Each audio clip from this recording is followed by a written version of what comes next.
Welcome back to Retail Therapy on the Sunday Scaries podcast feed. My name's Will DeFries. With me in the studio today is my co-host, Barrett Dudley. Barrett, how are you doing today? Oh, I'm doing all right. I'm looking forward to today's podcast. You've got some really interesting experiences that you're going to have to tell me about here. And yeah, man, this is just going to be another great episode. So I'm happy to be here. I'd like to apologize to everybody. We were supposed to have an episode out last Wednesday. We had a grand total of, I think, 0 people reach out wondering where the episode was, but that's okay because we're back this week. No worries. And we got a heavy episode ahead of us. Overall, Barrett, how you doing? I'm doing okay. Yeah, just I had my bout with the silent enemy, and I feel like I've defeated it. And people are talking about how there's like a lot of relief when you finally get it. This is my first time in the 2 years. And so I do kind of have that sense of like, well, now that anticipation, the nervousness of the whole thing is kind of gone. And I feel good about that.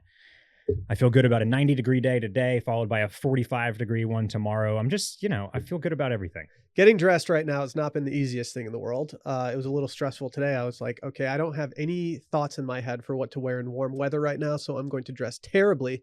And that's what I did. It's tough. Yeah.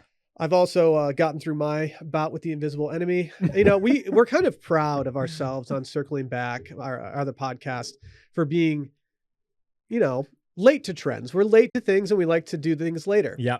On here, I'd like to say that we would pride ourselves on being maybe early to things. Right, that's right. And you and I could not have been later to getting COVID. No, and I felt like a real idiot because like when I finally got it, it's like the numbers are just like skyrocketing downwards. They're going the opposite of a skyrocket actually. And that's the thing. I got cocky, I got careless. Me too. And that's when it'll sneak up on you. I reached out to the immediate people that I needed to tell. I told my wife, I told my coworkers, and they all gave me your traditional responses. Rest up, feel better, let us know if we can do anything. Yeah. When I told some of my friends, every single person responded to me and said, like, dude, no one is still getting COVID. Yeah, like, right. Yes, how did you get this? Like, no one is getting it still. We've all already had it. Yeah, and I was just like, yep. But, you had it a little tougher than me. But overall, I think I did okay kind of getting through it and doing as best as I could with it. Yeah. Well, back in action, man. It feels good to be back in the saddle. The grind don't stop. So. I am a little hazy these days just from I don't have long COVID by any means, but I definitely have a little bit of fogginess when it comes to just everything. But that just might be a personal problem. If you guys have any questions for this edition of Retail Therapy, of just retail therapy in general, when it comes to the Sunday Scaries podcast feed, send us your DMs. We like to hear anything. I think at some point we're probably just going to do a straight up listener questions episode. Absolutely. You can also watch all of these episodes on YouTube at youtube.com/washedmedia. We've put up the last 2 episodes. This one is up as well. Go check it out. As you know, Barrett likes to put stuff on the screen. I like to tell Barrett to put stuff on the screen. And so sometimes you get a little extra when you watch us on the YouTubes as opposed to just listening. Yeah. But I think we need to dive in with our headliner today. Okay. Talking moisturizing routines, Barrett. It's very important. There's a new trend that's kind of, I'm not even going to call it a trend, actually. After doing my research, I'm officially not calling this a trend. This is just something that white people have discovered. Okay. It's called slugging. And I need to get out ahead of this. I currently have 0 routine when it comes to my skin, my face, anything. How much care do you put into your face? A little bit, but I would call it like minimal effort. What's your routine? So I wash my face, Okay. obviously. I came across some good news recently, which is that for guys, you don't necessarily want to wash your face like 2 or 3 times a day. Okay. Once is typically enough. And so in fact, like your morning routine, it's totally fine if you were just like splashing cold water on your face, Okay. for example. That is like that is a decent way to start for men's skin. I do use a moisturizer every day, which has an SPF 30 in it. It might actually only be 15, but it's got a little bit of sun protection. And then at night, I am typically applying basically just like a face balm, but it's not really a night cream. It's not a retinol. I've got no serums. I've got no vitamin C. I've got like none of the stuff that would be like actively preventing wrinkles, blemishes, that type of stuff, or encouraging rejuvenation or regeneration. And that's the type that's I need to add some stuff like that. I've realized as I'm getting older that I need to start mixing in some stuff. I have always operated under, I'm going to work with what God gave me. And I've always been blessed with decent skin. I've never really been like an acne person. I've definitely had my pimple phases, but that was during a time when everyone had pimples. So I didn't really care that much about it. These days, when I say that I legitimately do nothing, Barrett, I legitimately do nothing. Like no moisturizers, no SPFs. The only time I apply SPF is when I know that I will be out in the sun, and I will litter my body with as high as SPF stuff as I can do. Here's a question for you. You're a beard guy. I am not. Yes. Can you even apply like a moisturizer to a beard as thick as yours? Like, how does that even work? Can. They say you can. I have not experienced any success with it. You're supposed to like go like heavy against the grain, like mash it in there? About once a month, I will have a time when I look down at my t-shirt and I think, oh, it looks like it snowed on me. And it's usually a time when I usually scrub my beard as hard as I can. Okay. And all I will do is take shampoo, scrub it as hard as I possibly can. And then I will sit in front of the shower head and just let it like hit me in the face until it's all gone and I feel good about it. And that remedies the dry skin that comes out. But in terms of everything else, my problem areas, and I think with a lot of people's problem areas, are like under the eyes and your forehead. Yeah. Those are the places that are going to make you look older. Those are the places that you want to protect. And I just don't do a good job of doing that. Well, for, I'm a chronic, bags under my eyes guy. And for anybody out there that's listening that also has that, take some solace or no solace. It's kind of bittersweet. There's not a lot you can do about it. I learned this. Yeah, it's very much like genetics and just kind of like something that you have or don't have.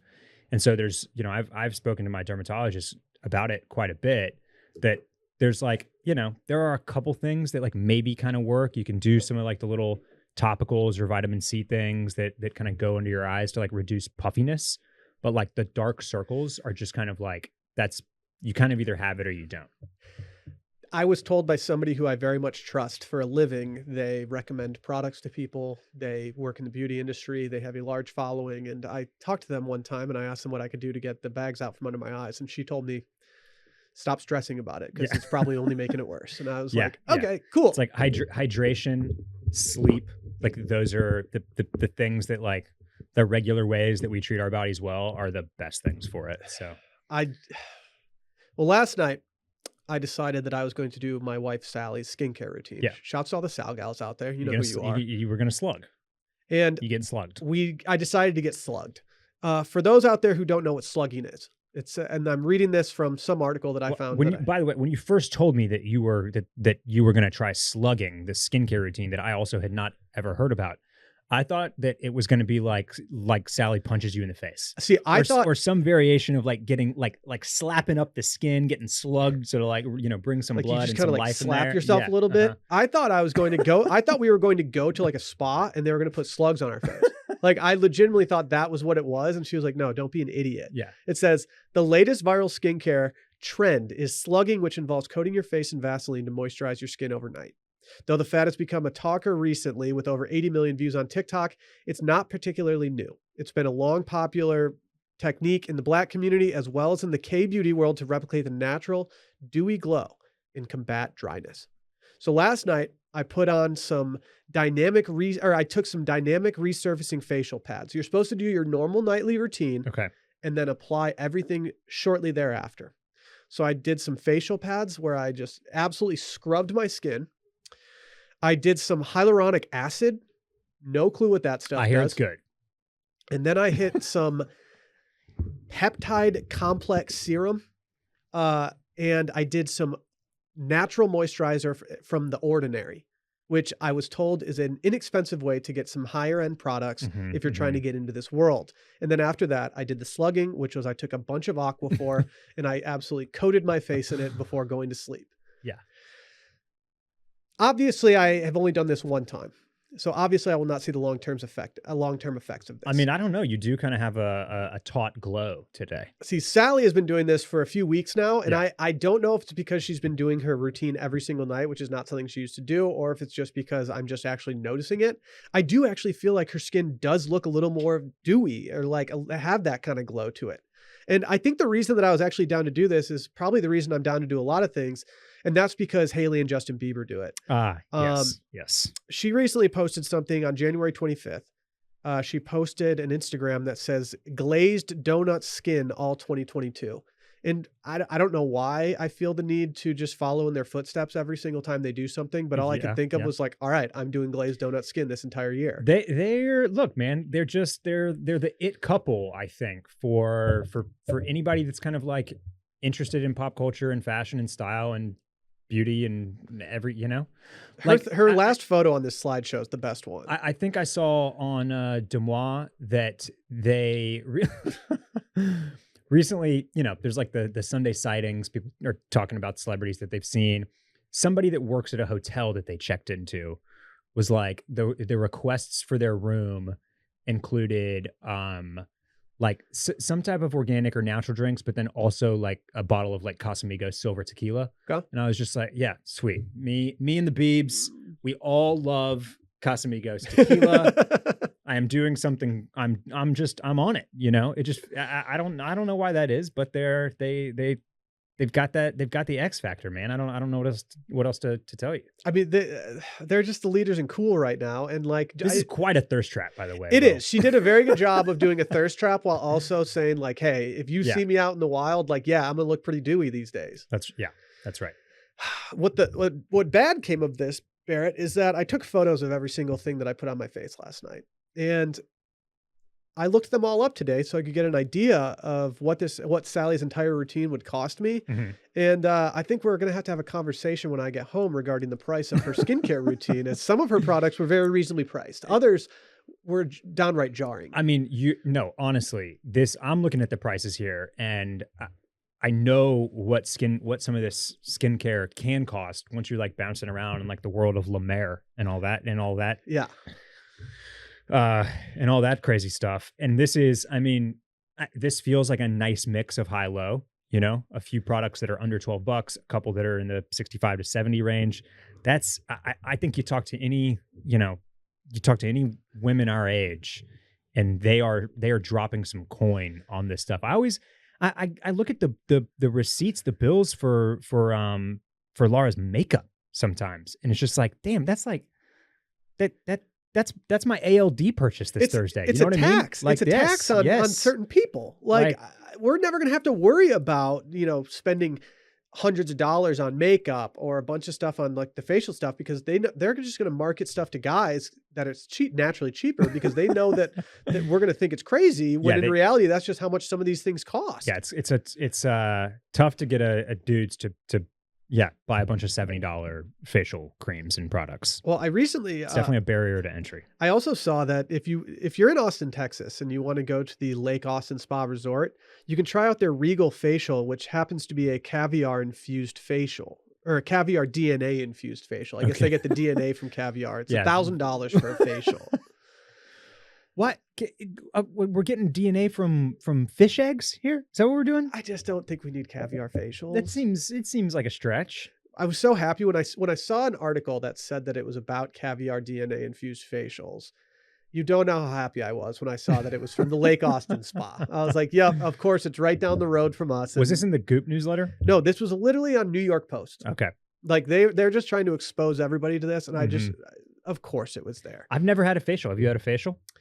No. I'd like to get one. That is something that I would like to do. But again, it's something that I like. I always had it in my mind that it was less expensive than a massage, and it's like the same price as a massage. That makes sense. We're talking $100 to $200 here, basically. I might be able to get a massage squeezed out of me on a vacation at a nice hotel where we don't have anything else to do one day. You can probably get me to do that. But when it comes to spending that same money on a facial, I just don't see myself wanting to spend that money doing that. Again, that's a hard barrier to cross. I'm sure it's great, but like we're just not trained in the same way to be always kind of conscious of our of our skin, even though we definitely should be. I recently went to Puerto Vallarta, and we went to a hotel that had a very built out spa. And I did something for the first time that I'd never done before. And I applied mud to my entire body. And it felt incredible. I can't explain why it felt so good. And I can't actually tell you whether or not my skin felt smoother after the fact. But the way that I felt after, I did feel hotter. I was kind of peacocking after. I felt really good about myself. And now I just want to do that mud thing every single day when I wake up and just shower it off. Yeah. I did find a bunch of mud in like all my crevices for like 24 hours after, which was not great, but it was a cool experience to actually just sit there and just like cover my entire body in mud. You live near Lake Austin, so you could actually just, head on down there and just kind of like just walk into the kind of the murky bottom and just kind of coat yourself in that mud. That's true. You'd probably get the exact same effect. I thought you were imploring me to go like paddleboard down the river to go see the Lake Austin to spa. The Lake Austin spa. Yeah. I could show up with my own caviar and be like, put this on my face. Yeah. Either way, I don't know if I'm going to keep slugging. When I woke up in the middle of the night, when my dog jumped on the bed, I rolled over to face away from my dog, and my entire pillowcase was absolutely covered in an oily substance. Yeah. And I just flipped it over, and I thought, well, this isn't going to work. You need like some beater pillowcases if you're going to do this regularly. Or you have to change your sheets more than once a week, which is what we pretty much do at this point. And I don't really know I don't want to do that. I don't think having good skin's worth it's like changing my sheets out every few days. That's a lot. I mean, you got to change that pillowcase. I mean, ASAP. You can't sleep on that thing again. ASAP. Yeah. Luckily, we are actually changing our sheets today, which is part of the reason I wanted to do it last night. But I just don't see the long-term, the environmental effects of all the laundry I'd be doing in order to sustain this just doesn't seem worth it. I'm curious. I want to try this. I want to look like Hailey Bieber's thirst trap, obviously. But the other problem for me is just like, I don't know about you, but you have a child. So that kind of has forced you to go to bed at a more reasonable hour. But I'm very much a night owl. I essentially like won't send myself to bed until the 11th hour, until I'm absolutely like ready and I'm tired, and I just sit up and I do the revenge scrolling and I watch TV that I don't need to be watching and like all that type of stuff. So when it's finally time to go to bed, I don't have time. I'm like, at that point, I'm not going to put in the 35-minute routine either. I'm ready to like brush my teeth, splash some water on my face, and like be done with it. You know what I mean? Mm-hmm. Mm-hmm. I like a quick process. So that's the other thing about some of these routines is it's like, you want to go to bed at 11, you better start kicking it into gear at 10 to get all this done. I shower every night now because my son, I take a shower with my son every night to clean him off. But I don't go to bed for at least probably 3 hours after he goes to bed. Yeah. And I can't just sit around with like Vaseline on my face for the entirety of it. Like even last night we sat down and started watching a little Love is Blind, which I'm not proud to be watching right now. But we were watching Love is Blind, and numerous times I would like scratch my face and then realize like I have a glob of Vaseline on my finger now. What do I do with this Vaseline? You did have this going on for a little while before you hit the hay. I did. Okay. I figured laying in bed and watching TV for an hour wouldn't really matter. And, right. And I'm kind of glad I did that because I think it might have dried a little bit, but I still just kept on touching my face and there was just stuff everywhere. I gotta say that, this last photo that we have pulled up here of on Hailey's thirst trap Graham, I'm just more inclined to do masks and this is, whether it's like the mud or the clay mask or the sheet mask like she has on here, that just seems like an easier route to peak moisturization. Yeah. Yeah. Like I think having a mask on just seems much less high maintenance to me. I mean, I've done under eye things, whatever those would be called. I've done those before. I've done the jade rolling. I've tried it all. But nothing has been something that I've been so into that I'm just dedicated to doing it even further. I will say, just I'll pass off one more, nugget from my dermatologist. And generally, if you go read about any skincare stuff, the most important thing that everybody says is to have a little bit of SPF on every day. Yes. That's and 30 is usually what they say is like the minimum. But even if you have like a 15 or a 20, that's better than nothing. But that's the absolute that's the one thing that everybody should be doing is protecting themselves from the sun. That's the best way to push the wrinkles off for as long as possible, keep your skin healthy, avoid skin cancer, all that stuff. As someone who's recently had something removed from their arm that was precancerous, all good, nothing actually happened. I don't want to do that anymore, especially with something on my face or something somewhere else that's like a little more, visible. But also, I mean, I obviously am married to somebody who has very fair skin, and she has always been a very high SPF person. And I have completely reverted. Like I used to be, oh, give me that tanning oil over there. Let me get all glossy. Now I'm like, nope, give me the SPF 60 and I'm going to come out of here just looking minorly tan for the rest of the time. This entire episode of the podcast is basically going to all be, it's going to boil down to how we're, getting old basically. Yeah. But dude, I don't even tan like I used to anymore. It is, if I go on a week-long vacation now, which also basically never happens,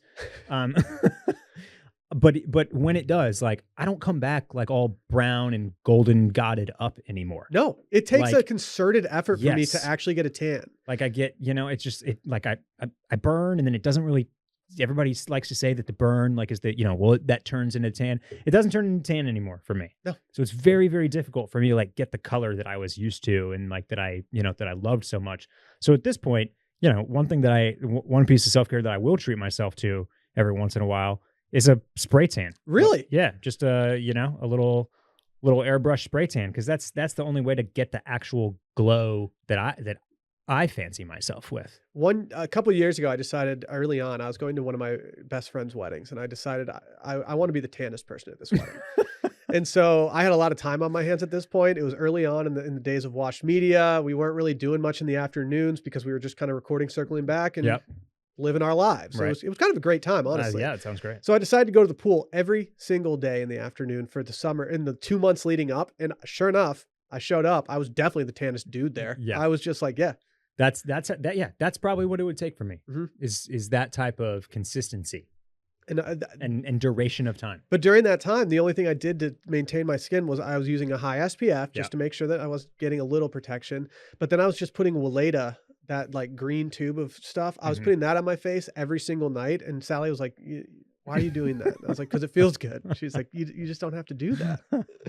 If you're looking for a little self-betterment, today's episode is presented by Theragun. Don't let the stress of daily life weigh on your body. Whether you're an elite athlete or someone just like me, just trying to make it through the day tension-free, Theragun can help. Theragun is the handheld percussive therapy device that releases your deepest muscle tension using a scientifically calibrated combo of depth, speed, and power. And it's as quiet as an electric toothbrush. The Gen 4 Theragun doesn't just feel good, it gets to the source of the pain by releasing tension using Theragun's signature percussive therapy, which goes 60% deeper than vibration alone. So whether you want to treat your muscle tension from working out, you have an injury, or you're just stressed about everyday life, there's no substitute for the Theragun Gen 4. Theragun is trusted by 250 professional sports teams like Real Madrid and elite athletes like Paul George, DeAndre Hopkins, Maria Sharapova, and hundreds of thousands of customers just like me. They even have an app that learns from your behaviors and suggests guided routines. I use the Theragun all the time. When I found out that they were coming on board as a sponsor, I was very happy that I did not have to steal mine from, or steal my sister-in-law's for an extended period of time. And I've used it ever since, whether it's back pain, muscle soreness in my legs from a long bike ride, anything like that. It has been an absolute savior. Try Theragun for 30 days starting at only $199. Go to therabody.com/scaries right now for your Gen 4 Theragun today. That's therabody.com/scaries, therabody.com/scaries. Bear, do you feel that? Yeah, something. I feel something. Something's happening. What is that? I think the vibes are shifting in here right now. You know what? Now that you say that, that's exactly what it is. Yeah, like dude, the vibes aren't even off right now. They're just shifting.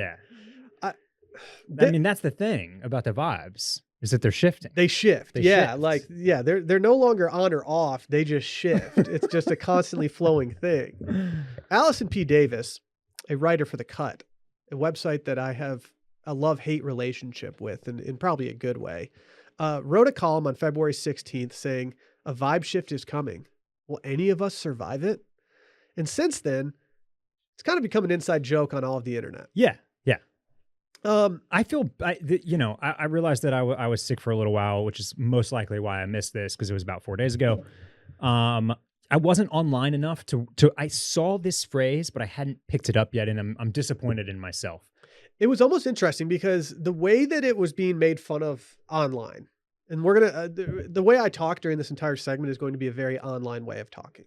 But online, it was kind of hard to understand why people were making fun of this. I couldn't tell if they were making fun of the actual content of what she was talking about. I couldn't figure out if she was getting made fun of for just not being self-aware, or I couldn't figure out if they were just making fun of the phrase itself. As it turns out, I think it was all the above. I think you're right. I think that the phrase is fun. It's memeable. You can, use it in a bunch of different, it's got a lot of use cases. It's fun to talk about. When I read this article, though, it is worthy of a little bit of ribbing, though, because essentially what she is saying in this, I don't know how many word think piece, a lot, is that trends change. Yeah. Yeah. That's what it boils down to. There's a new trend on the horizon. So she's referring to somebody, his name is, I think, Sean Monahan. Sean Monahan. Yeah. And he has a Substack that is apparently about $600 a year to subscribe to. Used to be. It's now only 50, but it was at one point he was charging $600 a year for his trend forecasting Substack, basically. Well, the Substack for this podcast, willdefreeze.substack.com, is free. Wow. So go sign up for that. That's a deal, man. Yeah, you can't get a better deal than free. But she said Monahan, who's 35, breaks down the 3 vibe shifts he has survived and observed. The hipster indie music era, which was around 2003 to 2009, or the peak Arcade Fire, block party, high-waisted, cheap Mondays, Williamsburg bespoke cocktail bars era. There's also the post-internet techno revival era from 2010 to 2016, which is the blood orange era, normcore, dressing like the Matrix, Kinfolk the Club, not Kinfolk the Magazine, which I would make a case to say that Kinfolk the Magazine is definitely still in that era. And then she goes on to talk about the hype beast and woke era, which we are just now kind of getting out of, which is Drake at his Drakest, the Nike sneakers app, sneaker flipping, virtue signaling Donald Trump, and protests, not brunch. Yeah. I think I've been a victim of several of these, but I think where I was definitely most all in was the hipster indie music era from about 2003 to 2009. I think that is where I really actually lived it, as opposed to just kind of dabbled in it. Yeah. I think one of the interesting things, a couple of interesting things just off top about especially this paragraph here, is one, how she goes on to mention how part of the fun of even writing this article and having this discussion is just kind of like debating what the actual years were and what was actually included in like the zeitgeist piece of each of these quote unquote vibes. And then also that, like what she's almost suggesting is that riding the vibe, riding the trend is the goal. You just framed it as like you're the victim if you kind of like found yourself subject to these trends. Yeah. So it's like you can almost it's kind of what's funny. Another piece of what's funny about the way that she writes this is that for her, it's a positive to stay on board and stay on this train and shift with the vibe, instead of like getting stuck in one, essentially. So let's say as someone who listened to Block Party literally this morning on the way to work without even thinking about this article, I'm not ashamed of that, but like now I'm realizing like I kind of got stuck in that hipster indie music vibe from 2003 to 2009. Yeah. And I'm not totally ashamed of it. Honestly, that I've talked about this a little bit on Club Cool, but for me, the music from 2009 to 2011, or maybe it's more like 2000 to 2007 to 2011, is like my all-time favorite music, and I already know that will never change. Yeah. But like that's everything from like goated Kanye albums to all the indie rock, Phoenix, Passion Pit, Arcade Fire, like all that type of stuff. Like that's my favorite music of all time. Yeah. And so it's like that there is something very, very charming and nostalgic about that particular era for us. This article was clearly written by somebody that is our age. Sean Monahan is exactly our age. She refers to herself as a term that I don't love. She might be a little older. She said geriatric millennial, but I which don't think I qualify as that. I think. Do we? I think we do. I know we're in the top 50% of millennials, but I thought that geriatric millennials were like, no, we're good. Yeah, I think, yeah. We're good. I lied. I'm sorry. It says geriatric millennials are for those born in the first 5 years of the generation between 1981 and 1985. Yeah, so we're just under, yeah. So we're a weird bridge between like late 20s and late 30s. This is kind of a relief because I always considered myself to be in the geriatric side of that, and I'm happy to say that I'm not. But you know, I pulled a quote from this that I think was you know, for all that we can kind of like make fun of about this article, which is boils down to saying that trends change. Here's what this is the kind of the headline for me, and I'll just quote here. Do they think they will emerge on the other side of all this, quote, as adults who just accept we lost our last few years of socially acceptable freedom? Will they let themselves get stuck? And that honestly, what maybe the hardest part about the pandemic for me has been that we like, you know, we went to bed March 2020 as the youth. Yeah. Right? Like everything was still targeted at millennials. We were the ones that were like rising up the ranks and changing things and like had the new vision of the world and like new perceptions, and we're like pushing everything forward and making all of the trends still. And then like you fast forward 2 years and the pandemic like flipped the switch on us. We are now, we just had a Super Bowl halftime show pitched directly at our face. And like, you know what I mean? And like reading the tweets about it was like, it was such a jarring situation. I couldn't believe that. I just considered that to be like a little throwback, kind of enjoyable. And then reading the tweets on it's like, oh no, like we're old. We're the now. olds. Yeah. So it's the pandemic didn't let us kind of like fade into that next era where Gen Z takes over and like is the trendsetters now and does all their stuff on TikTok, which gets referenced in this article multiple times because everything starts on TikTok now. And it's like that is what kind of that's one of the biggest things for me is that it feels like overnight we went from being the youngs to being the olds. Yes. And so you're kind of like, for some of us, you're like looking behind you and being like, oh shit, like, is there anything I can still grab onto? And whether that's tragic or being a victim of trends, like, I'm not sure. But you know, she also talks quite a bit about how having a kid kind of changes the calculus as well, because then it's like very easy to let yourself get stuck. Yeah. And that's exactly where I'm at right now, because I kind of always fancied myself on at least being up on trends. I might not have pursued those, but I at least felt like I knew what was going on. Since having a kid, which I mean, I'm getting spit out of this pandemic, not only just being like old and disregarded now, but now I'm also like, I have a child now and I'm too busy to be looking at the blogs that I used to read. I don't do those things as much anymore. And I feel like I can feel myself falling behind on things that I don't totally understand. And it's a sad feeling. I enjoyed a little, I don't know if this was a tweet or if this was from a column, but I subscribed to a Substack from a former Man Repeller writer, Haley Nahman. I don't know if I'm pronouncing her last name right. Nahman. And she wrote about this, and she referenced a sentence or two from someone named Waikiki Wanda, and it said, I get that the internet democratized cultural production and consumption, which is fine, but there's this weird recursive industry of culture people worrying about culture while 95% of the nation behaves normally.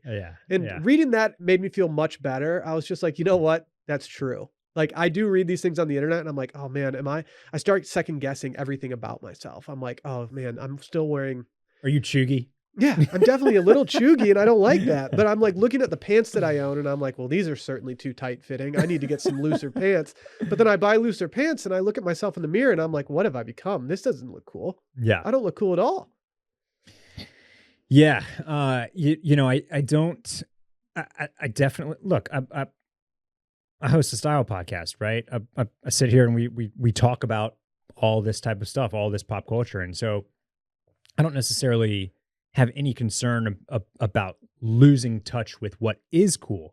It's more of just like a conscious decision as you get older to like grab onto some things and let others kind of pass you by, right? Because because you don't have that kind of insatiable need to have every single thing that is cool. Yes. So it's for me, this is all just really fun to pay attention to. And like the tweet said, it's like, if you're a culture person, you pay attention to culture. You wring your hands over it. You concern troll, because that's part of the fun is overanalyzing and documenting what is happening, what is in and what is out. So it's like, you know, I don't personally worry about losing touch or becoming an old, because this is something that will always be at least somewhat relevant to me. Yeah. And I've kind of gotten to the point now where I know that I need to give up a little bit. I am a dad. I'm getting older. I'm closer to 40 than I am to 30 at this point. And so I need to make that decision of like, okay, when do I need to stop caring? I'm not saying stop caring and like let myself go, start wearing like tattered, shitty clothes, stuff like that. But at what point do I need to stop caring about, I mean, I know the answer to this question. And the answer is when I was 10 years old, when I should have stopped caring about what other people think, when I stopped caring about what other people are wearing. And now I'm like, you know what? I just need to figure out what my interests are, figure out what I like, and go all in on those things, and hope that the community that I surround myself with also does that and enjoys what I enjoy. If I can do that, who knows? Yeah. I think we need to speak to where the vibes are shifting too. That was going to be my next thing. To where does Allison say the vibes are going? The article says that Sean said he thinks the new vibe shift could be a return of the early aughts indie sleaze, American Apparel, flash photography at parties, and messy hair and messy makeup. He riffs, plus the return to a more fragmented culture, people going off in a lot of different directions because it doesn't feel like there's a coherent singular vision for music or fashion. He sees Substacks and podcasts as the new blogs and a move away from Silicon Valley's interest in optimizing workflow, which is just so anti-decadence. Most promisingly, he predicts the return of irony, and I don't totally know what she means by that. Yeah. For a trend forecaster, this guy sounds like a 35-year-old trend forecaster, because none of this is groundbreaking. Like, we know that the 2000s are back. Like, there's 14 Britney documentaries going on. Yeah. And Kylie Jenner every wore a movie Von that's Dutch coming out is trucker getting remade from a movie from the 2000s. Right. Like that's not new. I feel like the culture and fashion and music has been fragmented throughout the last stage, the hypebeast woke era that he talked about. I mean, that stuff was all over the place. Like fashion for the last, I would say, 4 to 5 years has been very, very fragmented. As in, there is a lot going on. Yeah, like whether it's there's the bookcore thing, which we've talked about a little bit, where you kind of like looking like a professor vibe going on. And then there's still, all sorts of strange niches and subcultures. And there's a ton happening. I don't think there's been a coherent singular vision for fashion in 5 years. Substacks and podcasts. Yeah. Duh. Yeah. That might be what exposes him the most right now. Like, it's not some crazy idea to think that Substacks and podcasts are replacing blogs. Like, blogs are dead. Yes. Like, I wish they weren't. I had a very good run writing for a blog. I got my start on this with a blog, but like, there's a reason that this exists how it exists now. Like, there's a reason that people stopped blogging and started moving into podcasts and other sources, other forms of media. And it's just because that's how you monetize it. You can't monetize a blog these days, but that's not a culture shift. That's just a logistics shift. I mean, it's just how people take stuff in. Yeah. I would say that I think what he means, and I'm going to interpret it kind of the way that I want to interpret it here, but the return of irony, I think he labels the 2016 to 2020 era hypebeast / woke.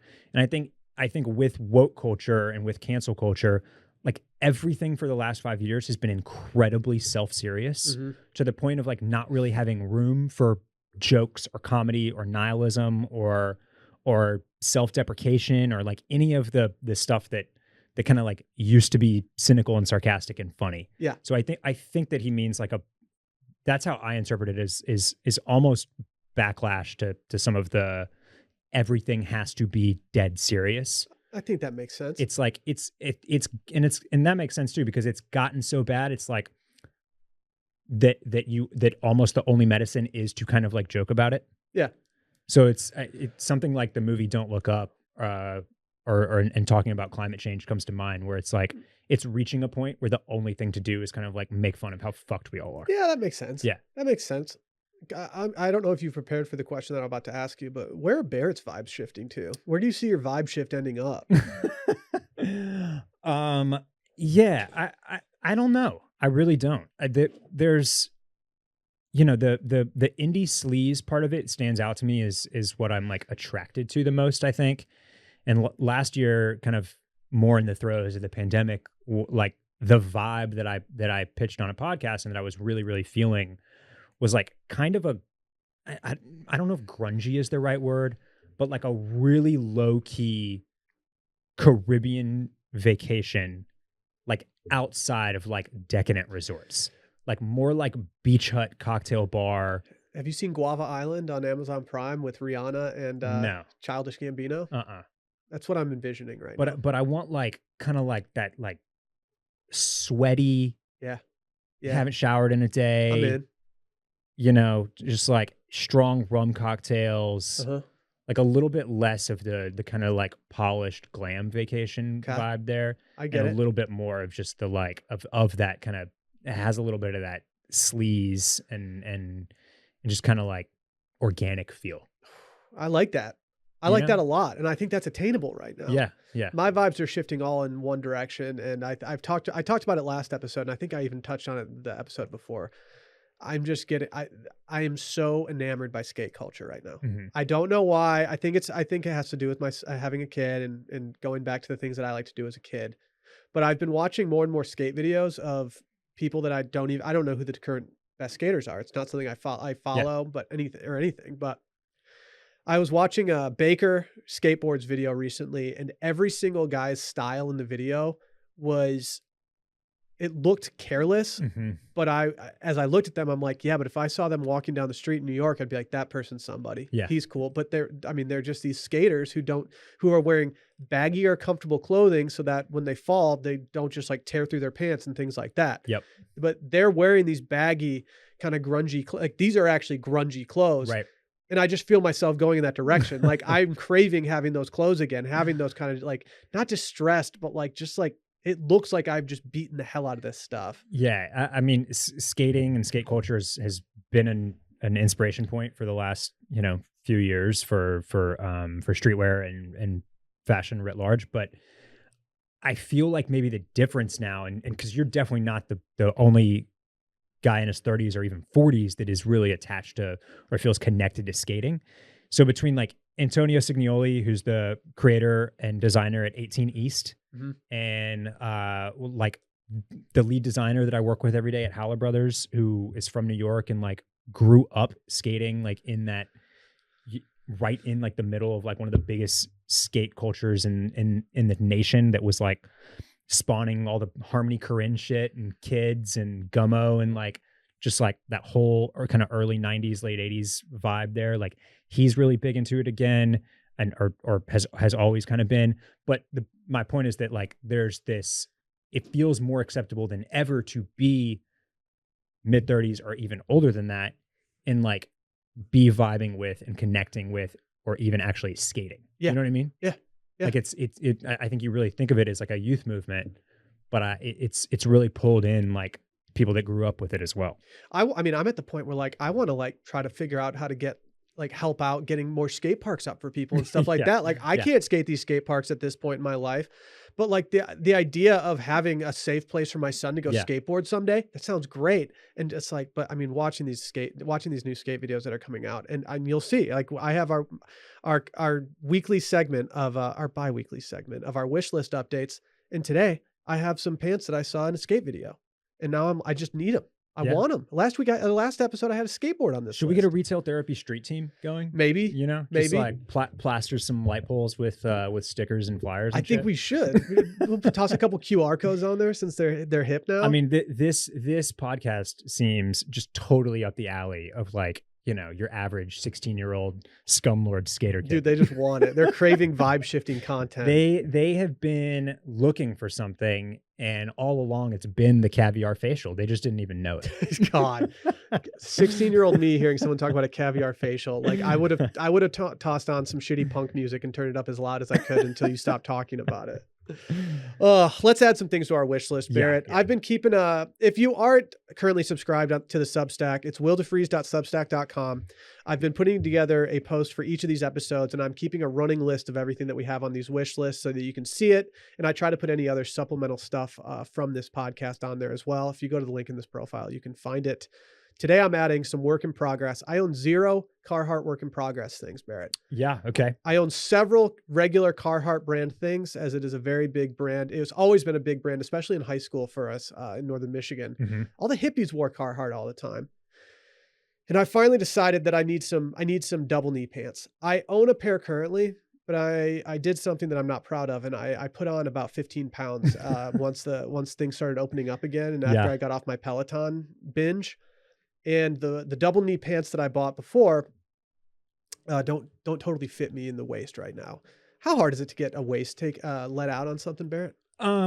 It depends. On something like, it's typically easiest on a pair of pants that is sewn more like a chino, okay, with like a simple seam at the waist. Mm-hmm. When you get into like canvas and denim 5-pocket type stuff, the construction is a little bit different. Yeah. And so it's more difficult. I'm very worried. I spent way too much money on my other double knee pants to not wear them, but I also spent so much money on them that I am worried that I'm just going to further destruct them by getting them even more tailored.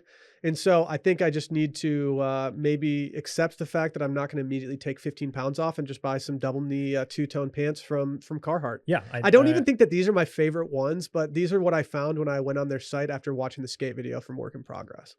Yeah. Okay. So these were being skated by somebody? They were. Yeah. They were. That's legit, man. It's just... there's something about it. It puts out farmer vibes while also like putting out skate vibes to me now. And those are two things that I want people to think about me when they see me walking down the street, even though I really don't have the skills to do either at this point. I do. Look, I want to tell you one thing to know about these Carhartt whip double knees. Okay. Because they've been a popular like option out there. The double knee has been kind of trending both in like workwear and streetwear and skate scenes. And these have been talked about and come up. I just want to say that the leg opening on these, wider than these photos give it credit for. That's my concern. You are at a 9-inch leg opening, 18 full circumference on a size 34, and you are at 17 and a half. That's going to be too baggy for your boy. So like 8.75 on a 32. It's gonna be tough. So they are baggy. They're truly like, I just you haven't. got to be about that life. I haven't updated my wardrobe enough to accommodate the baggy bottoms yet. I bought a pair of pants recently. They're somewhat cropped, dark green canvas pants, and I put them on probably 10 times. And I've stood in front of the mirror. And I've gone into my closet. I've taken things out of my closet, put them on with it. And at no point have I thought, okay, I can walk outside and feel confident about this. I could walk into a bar wearing those outfits and have people look at me and think to themselves, like, oh, that guy feels super uncomfortable. He's super not confident in that look right now. Yeah. And that's my fear. Yeah. You really want something more like, I'm serious. You put on a pair of 18-inch leg openings after the last 10 years of fashion, and you are going to be like, holy shit. It's jarring. Yeah. Like it's jarring. It's crazy. Yeah. You really need like an 8-inch, like right around, like in the 16, even like 15, 16 right there. That's like, that's the entry point to opening up your silhouettes a little bit more. See, this is why I needed you here, Barrett. Do you have anything you're adding to your wish list? Yeah, today? I do. This is probably chuggy as fuck, putting this on here because it's like very basic, and they have a store on like every hot retail corner in the entire nation right now. But it's what I want. It's what I need. It's new sheets and from Parachute. You probably heard of them. Yes. And I've owned some. I may have even talked about them on this podcast before, but this is top of the list. It's been top of the list, and it keeps getting like sent down because of other expenses that pop up, because you got to go in, you got to be prepared to drop like $300. Yep. And but we've got some sheets, man, especially if you're a white sheet person, they don't last that long. No. You got like a few years before they're all stained. And you take everything into account. Like when you take into account having a dog on the bed, you're going to get stains there. When you take into account that you're just drenching your face in Vaseline every night, like things get ruined when you're just eventually. Slugging every night, 5, 6, 7 days a week, that's what happens. But just to speak to Parachute a little bit, I've gotten some of their catalogs in the mail, and what I'm actually drawn to about Parachute is their color palette. Mhm. They do really, really nice kind of like earthy, dusty tones. So where, I feel like the all white sheet thing has been kind of a home and home goods and kind of like, lifestyle blogger type staple for a really long time because it Mhm. photographs really well. And Parachute has been kind of like showing, I think, that your sheets don't have to be bright, pristine white. They can be in like a gray or a rose or an olive or a dusty, blue and these kind of other cool colors. So that's kind of what I'm looking forward to about shopping for Parachute sheets. And I will go in store to the one on South Congress here to do this. It's kind of like picking out some cool earthy tones, getting a new duvet cover that kind of goes with the sheets and kind of like resetting you know what I'm going to do, Will? I'm going to shift the vibe of the bedroom. Dude, shift your bedroom vibes. Barrett, I've actually owned a set of Parachute sheets. I loved them. That's good. I had them in the pebble color, which is a kind of a darker gray. Yeah. I like that. I enjoyed them. The only reason we got rid of them is because we moved. We decided to have a little more airy feel to what we were doing, and we decided to go with the white sheets that we've been riding. I mean, it's a great look. Like, but that's what we usually have on. So I do miss these, and like now I'm looking at their other stuff, and I'm like, they do have some nice palettes. You could do some mixing and matching. You really feel could like, on this. Yeah. But yeah, man, that's top of mind for me right now. I love it. Well, Barrett, another one in the books. Whether your vibes are shifting, whether you are going to start slugging or whether you've been slugging and you just got some confirmation. It's great to have everybody here. We've been enjoying this. And I'm not sure if we'll be back next week or the week after, but we're going to try to stick to the bi-weekly schedule now that we don't have to worry about the invisible enemy anymore. That's right. Everything should be smooth sailing from here on out. I'm sure that nothing else will come up. See you guys soon.